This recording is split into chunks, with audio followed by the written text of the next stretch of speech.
It sounds good in theory. Treat pastures and rangeland for weeds and brush, and you'll grow more grass that cattle prefer.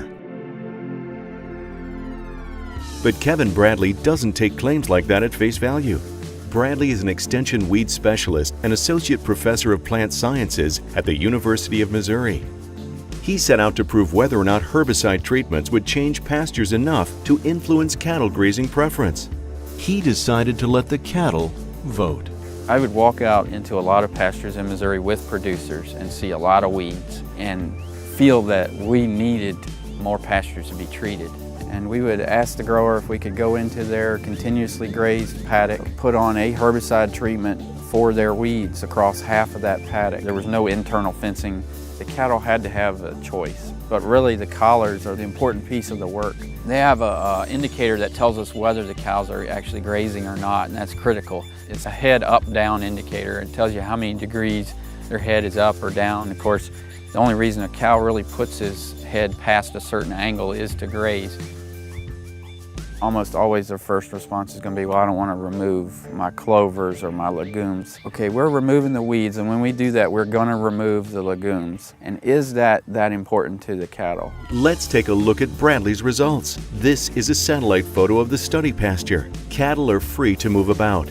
Here are the fixed points recorded by the GPS collars and up-down indicators before any herbicide has been applied. Yellow dots mark grazing activity in the part of the pasture that will be treated with herbicides.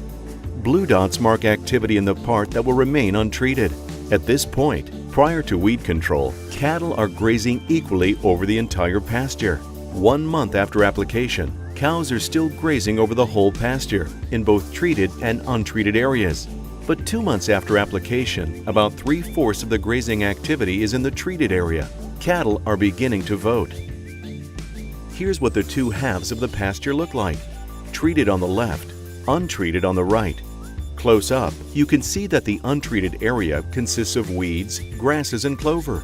But 3/4 of the cattle clearly prefer to graze on the grass alone. This reading was taken 3 months after application, and cattle are grazing in the treated area 84% of the time. It could be a landslide victory for herbicide treatment. At 4 months, they're grazing in the treated area 73% of the time. This last shot includes all the fixed points taken during the study. The final vote is in. Clearly, cattle prefer to graze on the area that has been treated with herbicide. In fact, of the total time spent grazing in this pasture, almost 3/4 of it was spent in the half treated with herbicide.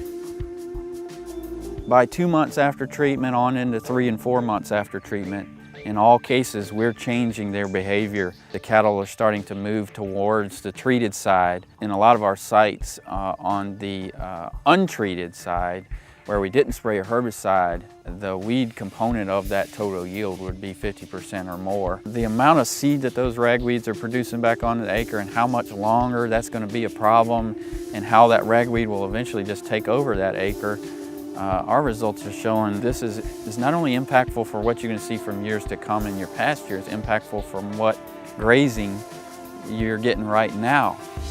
Maybe the cattle are onto something. The pastures in this study were treated with herbicides from Dow AgroSciences. Check out the broad portfolio of range and pasture herbicides from Dow AgroSciences, which include Chaparral, Forefront R&P, and Graze On Next herbicides. They provide superior weed and brush control to help you grow more grass and satisfy more cattle.